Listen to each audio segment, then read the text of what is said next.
ओम तत्सत। ओम श्री परमात्मने नमः। ओम श्री गुरुवे नमः। योग वशिष्ठ निर्वाण प्रकरण। मध्यकाल में राजा से सम्मानित हो सबका आवश्यक कृत्य के लिए उठ जाना और दूसरे दिन प्रातः काल सबके सभा में आने पर श्री राम का गुरु के समक्ष अपनी कृत्यता प्रकट करना। श्री वाल्मीकि जी कहते हैं, भरद्वाज, जब इस प्रकार मुनिवर वशिष्ठ तथा श्री रामचंद्र जी परस्पर विचार कर रहे थे, उस समय मानो उन दोनों का संवाद सुनने के लिए भगवान भास्कर आकाश के मध्य भाग में आ पहुंचे। तुरंत ही संपूर्ण दिशाओं में पदार्थ समूहों को प्रकाशित करने के लिए श्री राम की महामति के समान धूप तेज हो गई। कमलों से भरे हुए सरोवर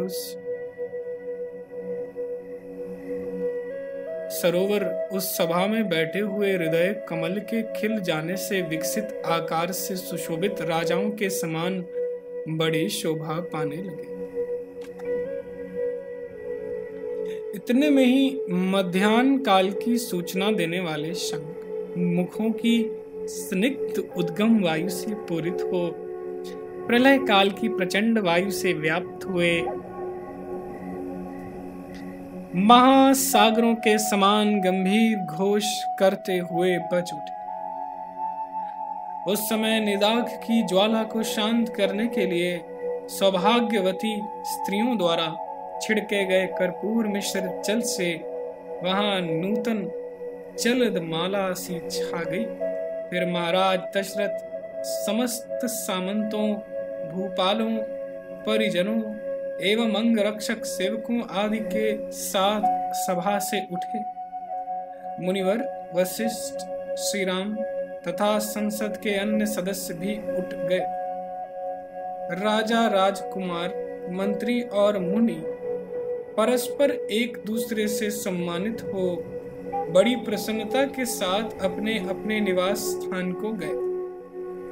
तत्पश्चात जब मध्याह्न काल के वाद्यों की ध्वनि दीवालों से टकराकर प्रतिध्वनित हुई, तब वाक्य प्रयोग में निपुण मुनिवर वशिष्ठ ने यह बात कही, रघुनंदन, तुमने सुनने योग्य सब बातें सुन ली, गे तत्व उपदेश को पूर्ण रूप से जान लिया। अब तुम्हारे लिए दूसरी कोई जानने योग्य उत्तम बात शेष नहीं है। जैसा मैंने तुम्हें उपदेश दिया, जैसा तुम शास्त्रों से देखते हो और जैसा स्वयं अनुभव करते हो, उन सब की एक वाक्यता कर लो। महामते, अब समायोचित कार्य करने के लिए उठो। हम लोग भी स्नान करने के लिए जा रहे हैं या हमारे मध्याह्न कालिक उपासना का समय व्यतीत हो रहा है। भद्र, यदि तुम्हें कोई और शुभ प्रश्न पूछना हो तो उसे कल प्रातः काल पुनः पूछ लेना। मुनिनाथ वशिष्ठ के ऐसा कहने पर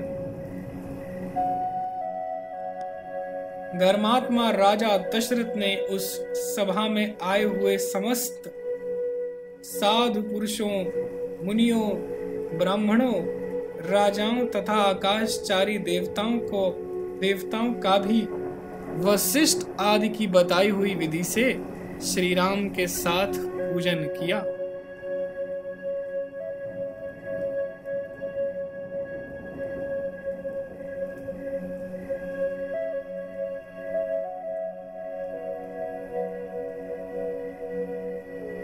मणियों और मुक्ताओं की राशियां भेंट की, दिव्य पुष्प अर्पण किए, नाना प्रकार के रत्न प्रदान किए, मोतियों के हार समर्पित किए, प्रेम पूर्वक प्रणाम किया, धन दिया, वस्त्र, आसन, अन्न पान, सुवर्ण, भूमि, धूप, गंध और पुष्प मालाएं प्रदान की। इस प्रकार उन प्रशंसनीय भूपाल ने शास्त्रोक्त रीति से उन सभी का पूजन किया। तदनंतर दूसरों को मान देने वाले वे नरेश, वशिष्ठ आदि देवर्षियों तथा सभासदों के साथ उस सभा से उसी प्रकार उठे जैसे सायंकाल चंद्रमा आकाश से उदित होते हैं। मधुर वाणी बोलने वाले वे दशरथ आदि सब राजा और साधु मुनि एक दूसरे से सम्मानित हो परस्पर विदा ले स्नेह युक्त संतुष्ट हृदय से अपने अपने आश्रमों को चले गए। मानो सातों लोकों के निवासी देवता इंद्रपुरी से अपने अपने धाम में जा रहे हैं। एक दूसरे का क्रमशः प्रेम पूर्वक समादर करके सब विदा ले अपने अपने घर में आए और दिन के आवश्यक कार्य में लग गए। वशिष्ठ आदि समस्त मुनियों तथा दशरथ आदि राजाओं ने दिन के आवश्यक कार्य पूर्ण किए। जब वे सब लोग न्याय से प्राप्त दैनिक कार्य संपन्न कर चुके, तब आकाश पथिक सूर्यदेव क्रमशः आगे बढ़ते हुए अस्ताचल को जा पहुंचे। महामति श्री राम तथा अन्य लोग रात में भी वैसे ही ज्ञान चर्चा करते रहे, इसलिए उनकी वह रात शीघ्र ही व्यतीत हो गई। फिर अंधकार रूपी धूल और तारा रूपी पुष्प राशियों के कूड़े करकट को हटाकर जगत रूपी भवन को घर की तरह साफ सुथरा बनाते हुए सूर्यदेव का शुभ आगमन हुआ। तत्पश्चात राजा, राजकुमार, मंत्री और वशिष्ठ आदि मुनि फिर राजा दशरथ की सभा में आए। उस समय राजा दशरथ आदि नरेश और सुमंत्र आदि सचिव आसन पर विराजमान मुनिवर वशिष्ठ को भूरी भूरी प्रशंसा कर रहे थे।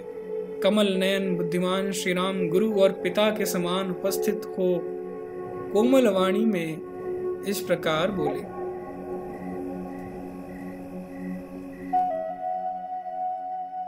श्री राम ने कहा, ब्रह्मन, आप जैसा कहते हैं वैसा ही मैं भी मानता हूं कि मेरी बुद्धि कृत हो रही है। मैं परम निर्वाण स्वरूप एवं शांत हूं। मुझे किसी बात की आकांक्षा नहीं। जो कुछ कहने योग्य बात थी आपने कह दी और मैंने ज्ञेय तत्व को भी भली भांति जान लिया। अब कृत्यता को प्राप्त हुई आपकी यह वाणी विश्राम करे। ओम तत्सत, ओम तत्सत, ओम तत्सत।